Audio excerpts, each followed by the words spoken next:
What's up, everybody? Welcome back to another episode of Christ in Capital, the show that wants to encourage you to love God, love neighbor, and build something. I'm the host, Dustin Johnson, and Nathan is back with us today. And we are going to dive into the world of virtual real estate, cryptocurrencies, NFTs, stuff that we do not understand. No, all joking aside, we are not going to get into the nitty gritty of any of this technology. I know it can get really heavy. There's lots of conceptual and philosophical things going on from a computer philosophy design perspective. And so if you're an expert and you know a lot about this stuff and you catch us, email us. Just email us and we will correct ourselves. But our intention with this episode is to draw out some principles with this new emerging technology. How should a Christian respond to this? Should we invest in this type of thing? Should we invest time and money in these? And just overall, how should we be thinking about it? But before we do that, I want to encourage everyone, go to Christ in Capital, sign up, log in, whatever you want to do. Go to Christ in Capital's website. We have links there for the Apple, Spotify, iHeartRadio, Podbean, all that kind of stuff. Subscribe, get connected. But I also want to plug, again, Good Fight Outfitters, which we just launched the website. Well, we did a soft launch. There's still some things to do on the website, but we do have some products up. You can go and browse, and there are discounts available for anyone who signs up for our mailing list. I'm super excited. We got a photographer that was, is really, really good, was able to get us some really awesome photos for a discount. So I'm super excited. I got one of the shirts on. Here, I'll show everyone so you can see. Nathan, can you see that? Oh yeah, that looks great. So anyways, lots of cool stuff on there. So go check it out. Sign up for the mailing list. I'm really excited. Next, I think that was it, actually. So I guess we'll just dive into the episode. Nathan, we read an article or two. Were you able to read the second one? Yeah, the Time magazine one. Yeah. Okay, cool. I think maybe to start this, what I'll do is I'll just read a little excerpt from the first article, and we'll just go from there. So let's see. All right. First time we're sharing our screen on the Christ in Capital podcast. So if you're not on YouTube, you should be. All right. So this article we read has a little excerpt from here. It says, a plot of virtual land in the online world known as Decentraland sold this week for a whopping $2.43 million, more than double the previous record set for the price of virtual real estate. Metaverse Group, a subsidiary of tokens.com, bought the 116 parcel estate in the heart of the Fashion Street district of Decentraland for 618,000 mana, which is the cryptocurrency used in that digital world, Decentraland. Interesting that it's called mana. That was equivalent to 2.43 million at the time of purchase. Metaverse Group said in a press release, the company said it will use its new virtual real estate to support its expansion into the digital fashion industry. So, virtual real estate. Nathan, do you have any virtual real estate? I have no virtual real estate. Okay. I don't either, or at least in this, the way that they're talking about it here. However, this is why it gets a little confusing, or not confusing, but it gets a little muddy, because in a sense we do own virtual real estate. Let me read this real quick. I'm gonna share again, just so we get a sense for what I'm talking about. So the other article that Nathan mentioned earlier is a Time magazine article. It says a good way to think about this whole new way of doing the internet, I guess. One way to think about it is like purchasing a domain name or snagging a good social media handle. If email was our home in Web 1 and social profiles like Facebook or Instagram were the Web 2 home bases for each of us, then personal property in the form of virtual real estate may be the Web 3 version. The difference is that instead of being beholden to providers or platforms to design, regulate, and control the experience, Web 3 property is intended to be something you, the end user, can build yourself. For brands, it could mean something much more interactive and active than their current digital presences. For individuals, it could mean earning income by playing games or selling products. Okay. So Nathan, I'll let you give your thoughts, but the very first thing I think about when I think about all this is it seems like our devices are eating us. Mm. It seems like we're on this path of taking everything out here into there. Mm. And it started out as, email addresses or web domains. And then you put more into it, like your social presence, all of these attributes about yourself, and you push them into this virtual world. And then now we're trying to take it from that 2D plane into a 3D plane. And I'm just wondering when, Neo is going to show up and we're going to, be in the Matrix. So, I mean, as a theologian, as someone who thinks about philosophy and theology, what do you think? What is there stuff we should steer away from? I mean, what are your thoughts about this whole thing? So yeah, it's hard to not feel like a curmudgeon who just dislikes something because it's new and innovative. Technophobe. Right. Because maybe that's how I would have felt about email or about social media, et cetera, et cetera. It does seem a little bit different in that, like you were saying, more and more of your own personal reality starts to become invested in a virtual reality, such that they're trying to build virtual worlds that people can live in a sense, which is very different from having a social media profile where you engage with people, So I just wanted to preface, like, I know I'm going to come off curmudgeonly, but I think this is a little bit different. I actually see this as a corollary to the way that we approach debt in the national finance world. Okay. So follow my train of thought here. Ooh, hold on. Yeah, go ahead. So you can think of the kind of the first world in terms of finance. The first world would be like the bartering system, right? So it's as grounded in reality as you can possibly get. I have a cow, you have 10 chickens, and I decide to give you my cow for your 10 chickens, right? Okay, so this is like grounded reality, buying and selling so that we can both survive. Yep. So then at some point people realize, well, it's really hard to know like how many chickens really equals a cow. And also it's really hard to carry all your cows around and all your chickens around and things. And so then we create currency, which is kind of the second world where there's an agreed upon thing that everybody recognizes can kind of be traded.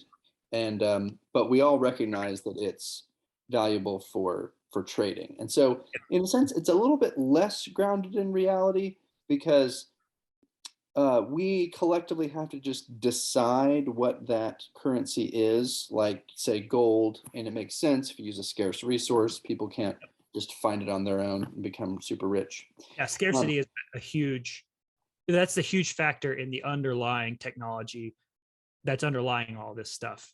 As a side note, we'll get back to that. Yes, that's true. Yeah, we need to get back to that. That's great. So with currency, now we're starting to get above ground level of reality here into a kind of virtual reality in that we all kind of have to agree that this thing which isn't intrinsically valuable is valuable. Well, then we move to paper currency. Paper currency, obviously it's easier to carry, move around, you can print it. But initially all paper currency was just the visual representation of the gold or silver that was already present to maintain the idea of scarcity. Right. Yeah, it's meant to be redeemed. Like it's a medium that's meant to be redeemed for something else in a more truer fundamental world reality. Right. Yeah. Exactly. Yeah. So I think we can kind of think of the internet pre-metaverse, pre-virtual world as kind of like the paper currency world of say the 1800s. Okay. Yeah. And it, to the extent where even though it's a little bit virtual, it's a little bit off the ground, it's still fundamentally grounded in reality. And it's really just as an add-on to make your life a little bit simpler. Yeah, it's a supplement to real world. Right. Yeah, yeah. Exactly. But then what we've done, particularly in the 20th century, is started to build our whole financial structure off of debt, off of fake money, essentially. Yep. There's no backing for it. There's really no limit. There's no scarcity. The only scarcity there is kind of a self-imposed limit that we continue to change as we, raise the debt ceiling. And really the only thing that can kind of rein it in is the perception that other people decide to have about the strength of the currencies, i.e., can you ever pay back that debt, or like is your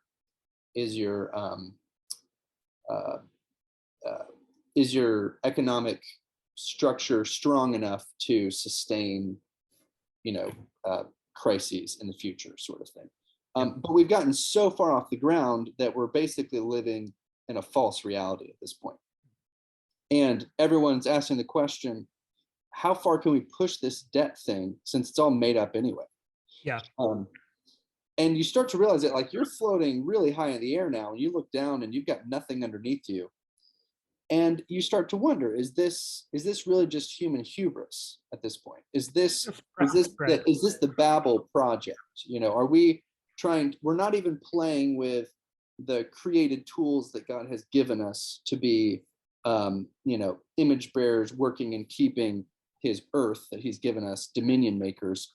We're trying to create our own tools based on just our own imaginations, and we're all winking at each other going like, hey, let's just keep this up. Yeah, right. Yeah. And that's what this new virtual reality metaverse sort of things feels like. Yeah. It feels like more of a Babel project where this stuff it's not real in any sense of the word real. Yeah. So people are paying all this money, so that they can have a plot of virtual land next to Snoop Dogg's plot of virtual land, right? Thinking that, oh, well, that'll be more valuable because it's Snoop Dogg's virtual land. Yeah. Yeah, these different, I guess I'll go into just a little backdrop of like what we're talking, like what is the fundamental technology, or what are they trying to do? What is this stuff? And basically, from my limited understanding, you got all these different companies or organizations that are creating these virtual worlds that we're loosely calling the metaverse, right? This one that we discussed in this one article was Decentraland, which as of right now seems to be the most valuable one. I don't know how they get the value out of it, but anyways, that's the most valuable one right now. And these companies are capitalizing on the idea that there's this scarce land, quote unquote, and you can go and you can buy a couple parcels, I guess they call them, of land, hoping, or I guess with the assumption that since COVID has happened and everyone's kind of being assimilated into this virtual world, that there's going to be this attention, all of this attention going to this virtual world.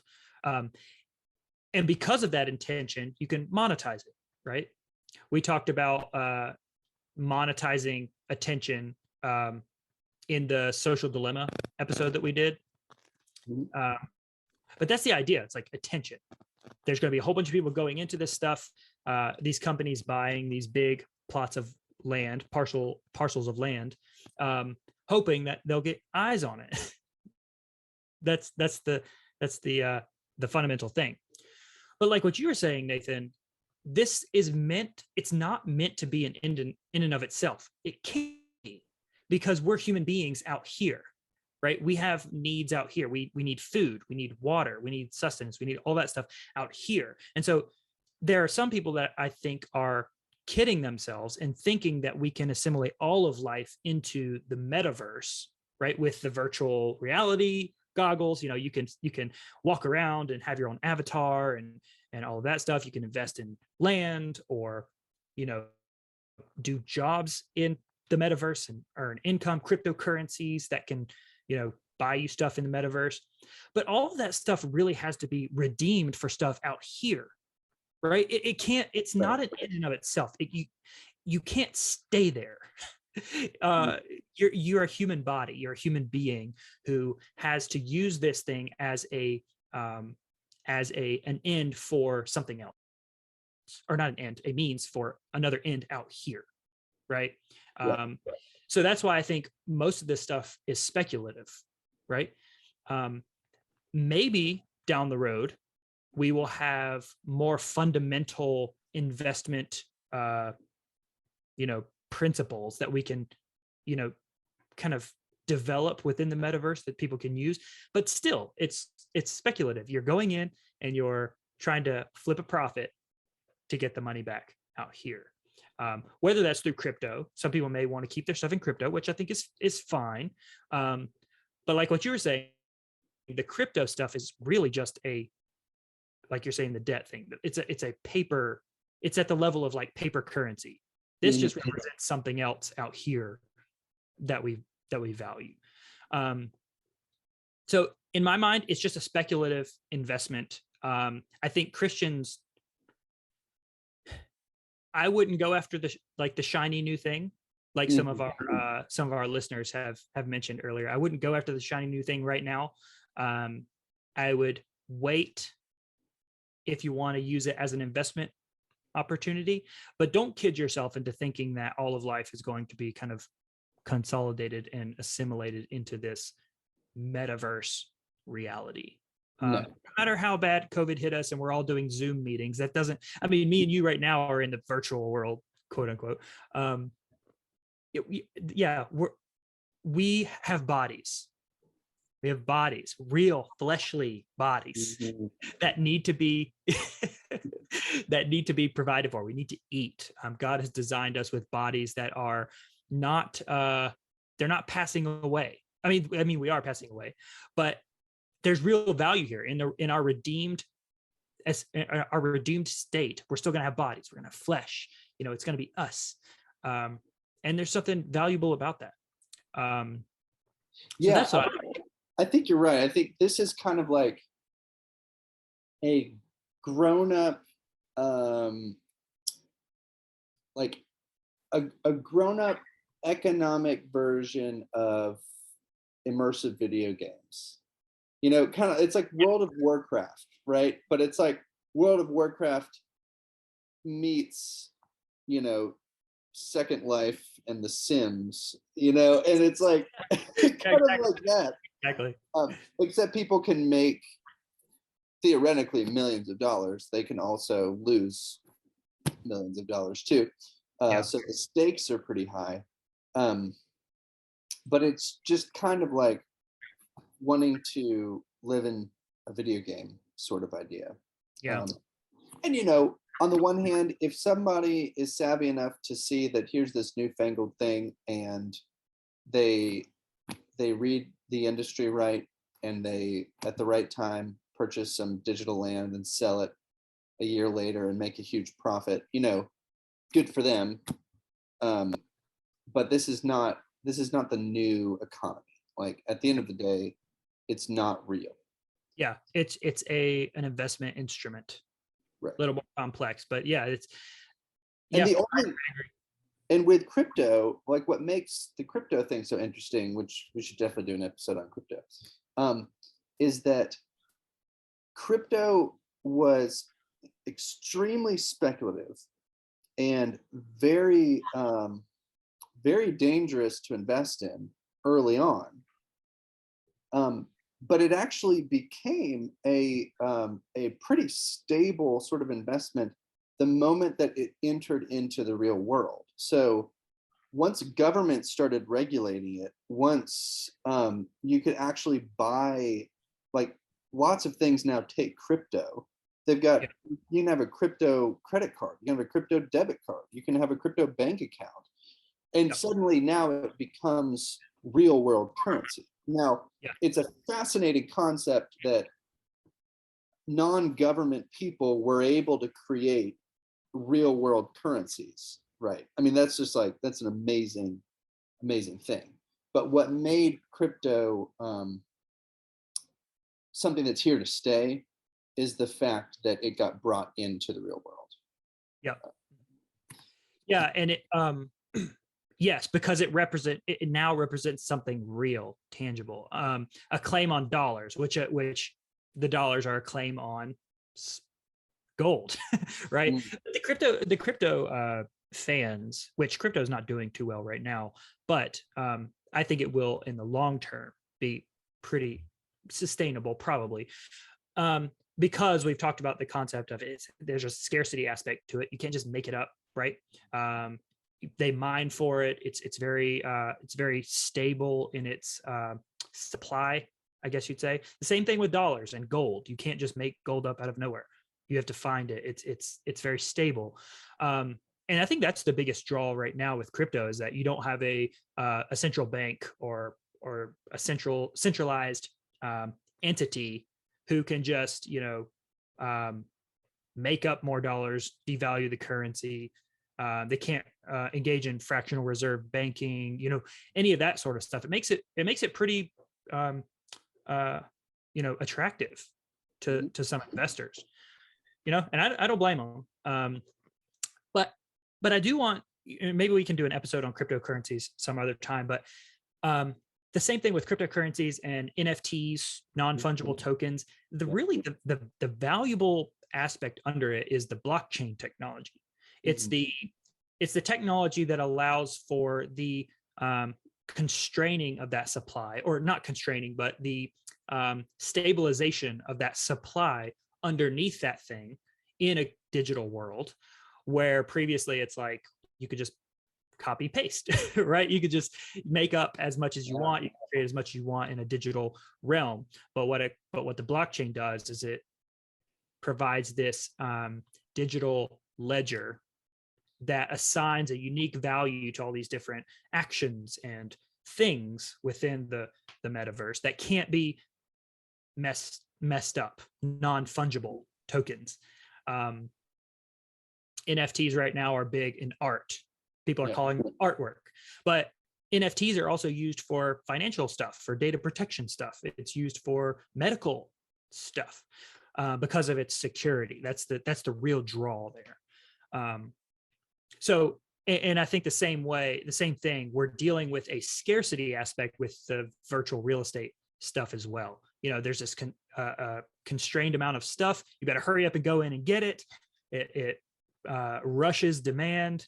You got a constrained supply, prices go up, people have to pay these buku tons of money to buy these parcels of land next to Snoop Dogg or Justin Bieber's virtual concert or whatever it was.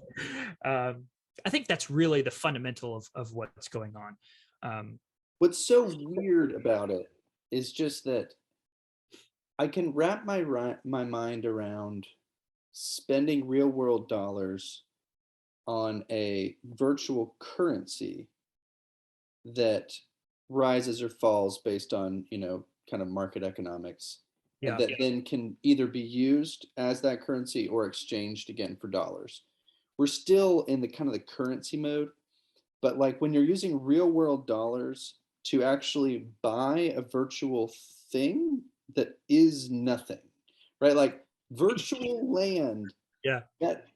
That actually isn't a thing. There's no such thing as virtual land. They just call it that. Yeah. Well, see, that's what I'm saying. Like all of the virtual stuff has to be cashed out. Like it's not a thing in and of itself. All of it has to be speculative. If you're going to limit yourself to cryptocurrencies and so that you can only buy stuff within the metaverse, you're done. You're dead.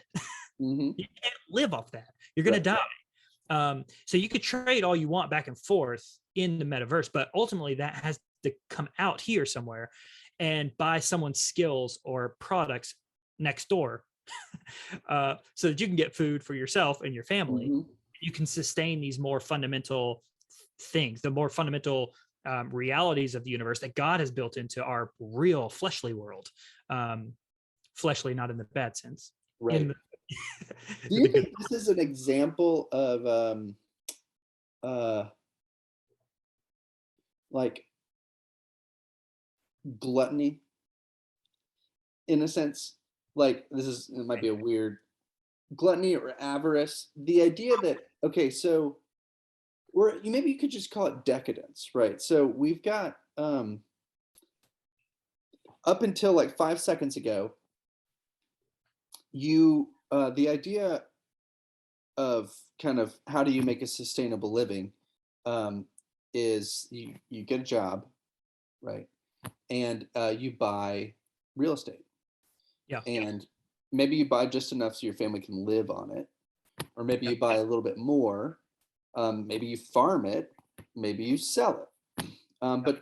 But there's this like limited thing that, in fact, like it's in the real world, and you actually have to put some sweat equity into living your life or whatever.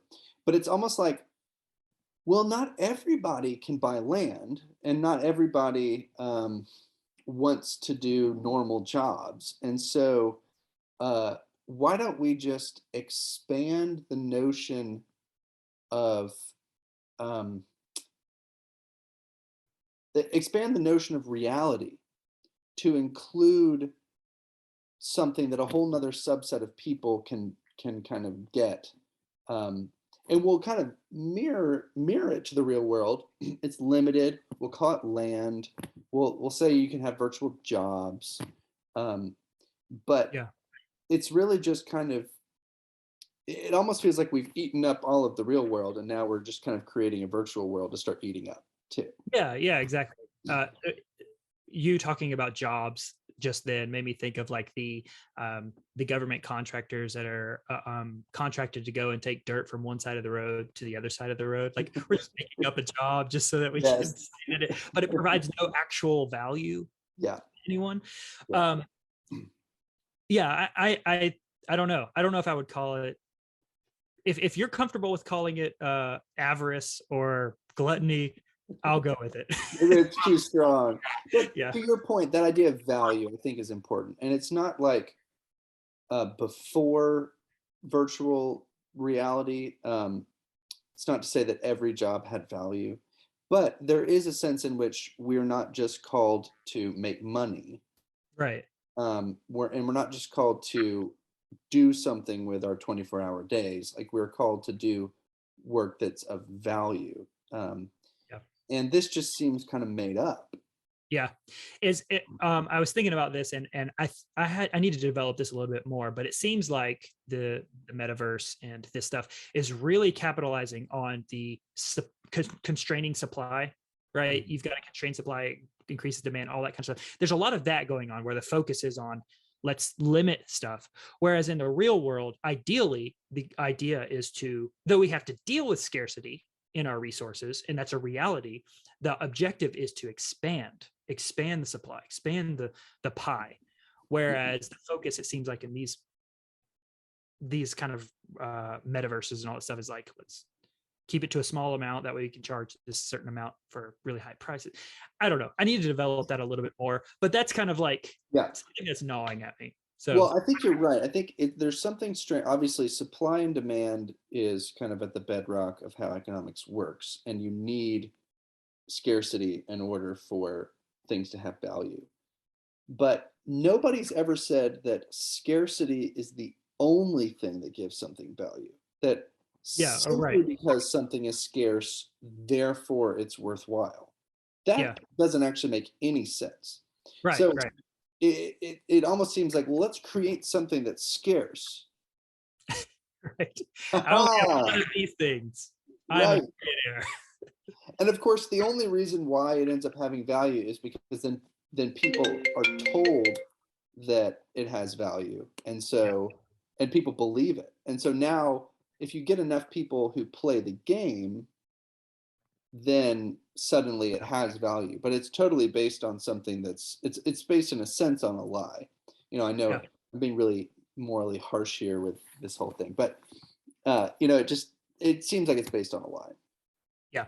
It's the supply and demand thing is a necessary thing, or not a necessary. It's a reality that we have to deal with, and it's something that we have to keep in mind in the economics discussion, right?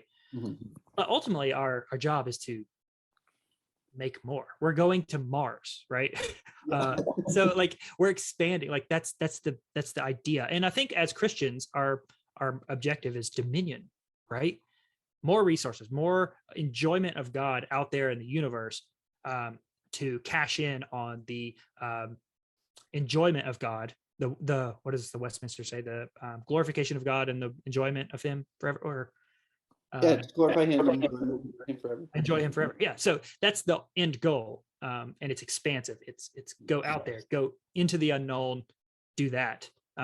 Don't focus on the let's how can we constrain supply? How can we increase demand artificially? All that kind of stuff. Yeah. Yeah. My last thought Okay. is I think a reaction that a lot of people have to these new things, these new virtual things, is why not? Why not? And I think what we're called to ask is why. Right. Give an account of why. The default isn't why not. Yeah. And so I think the onus is on Christians if they're really going to get into this sort of thing. Not to say that they shouldn't, but they need to actually give an account of why. Yeah. It's a good way to be an actor in the world. Yeah. On our episode with Doug Wilson, he said if you're the first one on the new technology every time, you're not asking enough questions. Which I think is really good. So now that we've established that we're both technophobes, let's move on to Bible bits. I told myself I was going to make a little like segue ditty, like Bible bit. So you have it right there. Yep, there we go. All right, Bible bit. So this week we wanted to introduce a concept that we may explore a little bit in future episodes, and it's this idea of Jesus as Israel. And Nathan, I'll let you kind of take over, but I'll just set it up like this. John 21:25. I don't know exactly I don't know the word for it, but it basically says there was a ton of stuff that Jesus did that was not written down here in the Gospels, right? Ton of stuff. And it would take so much, scrolls to contain it all that kind of stuff.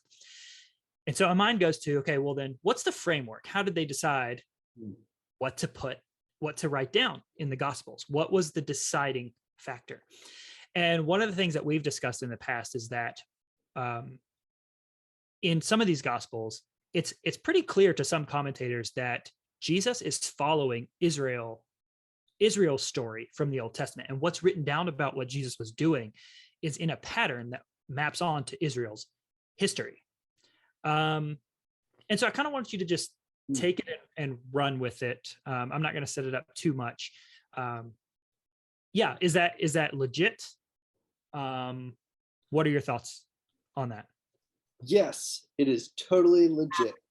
And this is actually a really helpful framework to think about the Gospels. I like the way you put it, is if there were so many things Jesus did, he could fill up the whole world with books, what was the determining factor for putting in the certain details about Jesus' earthly ministry? And really what determines it is pretty much three different things.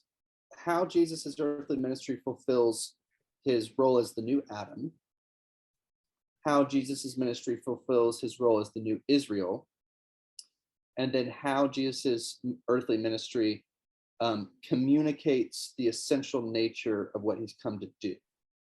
So if he heals a blind man, he's not really acting as a new Israel or a new Adam in that capacity, but he's communicating what he's come to do. Rid people of spiritual blindness, teach them the truth, that sort of thing. So, but in order to understand what we even mean by Jesus as the new Israel or Jesus as Israel, we have to think about one, the idea of typology, which we've talked about before, and then what Israel was called to be. So typology, in brief, is the idea that there are connections between the Old and New Testament such that both reflect the other. So that Israel, the history of Israel gives us kind of a window into who Jesus is. But then Jesus's ministry helps us then understand better what was going on in the history of Israel. Yeah. So there's kind of a back and forth connection. Now, here's where a lot of people get kind of tripped up, is they can understand Jesus's role as the new Adam. That makes sense. Okay, so Adam, he's the federal head of the human race. All are in Adam. When Adam falls in the garden, we all fall, because he's our covenant representative.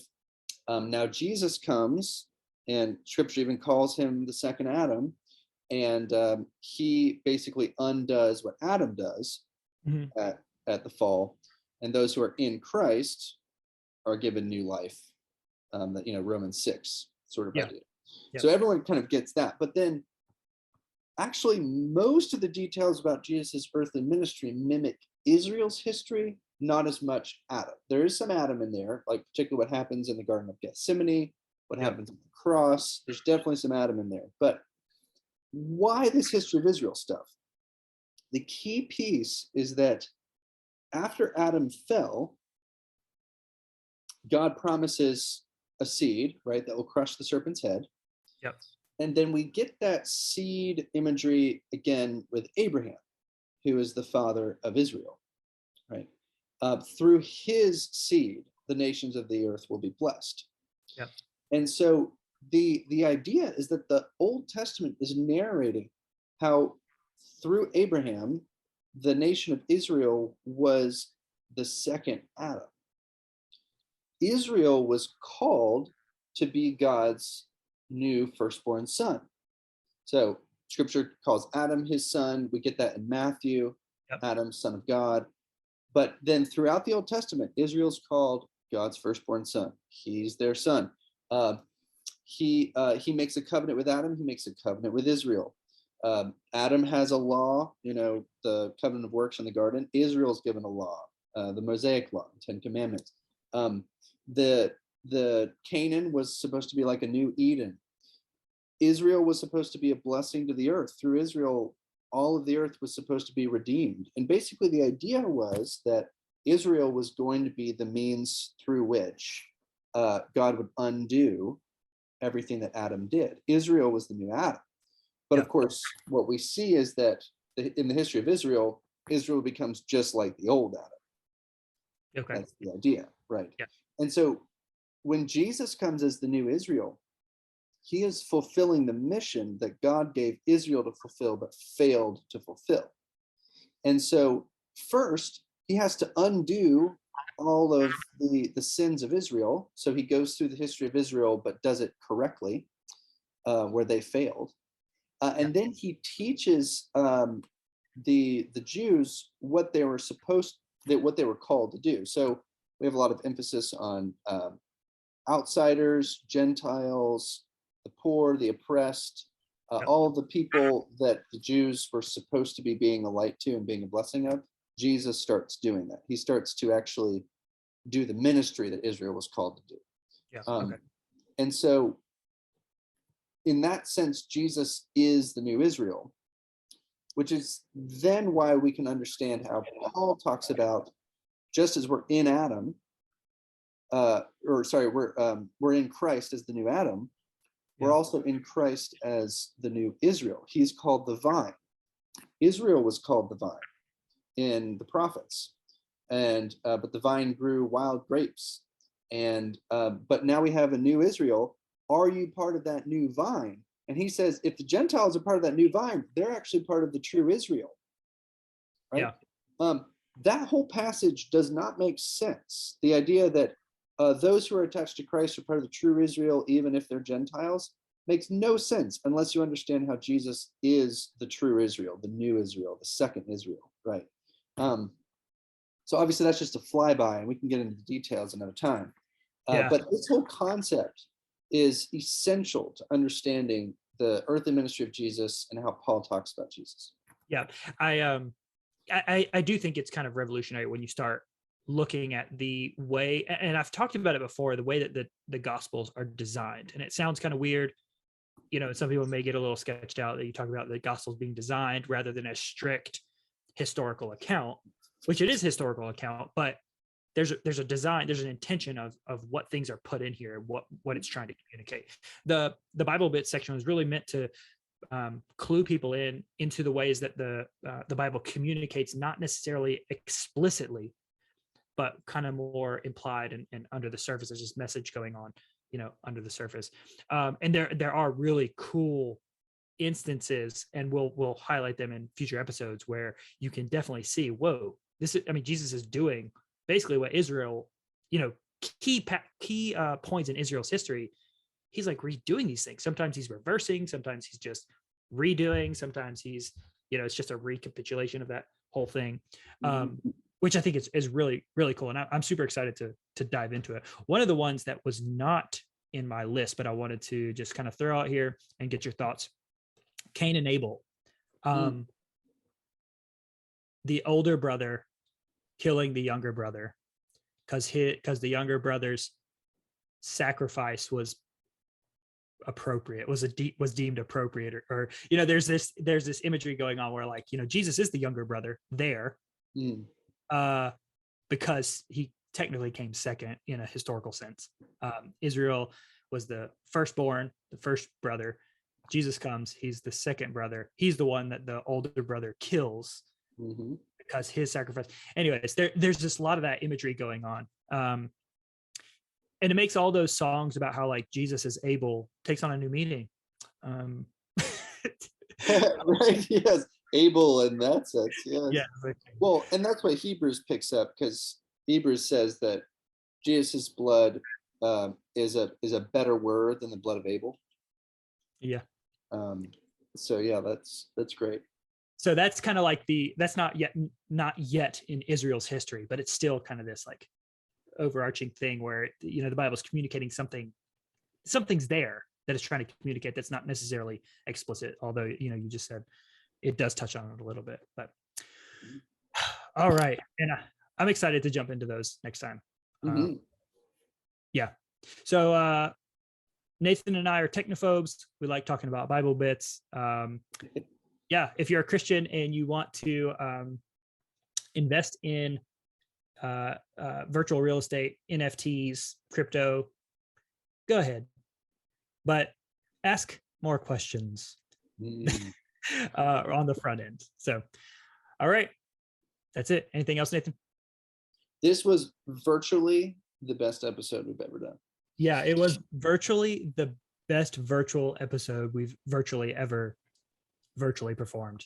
Virtually. Yeah. All right, everybody. Go love God, love neighbor, build something. Talk to you later.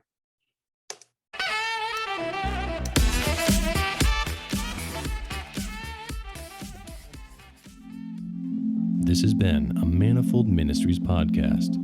For more content, visit us at manifoldministries.com.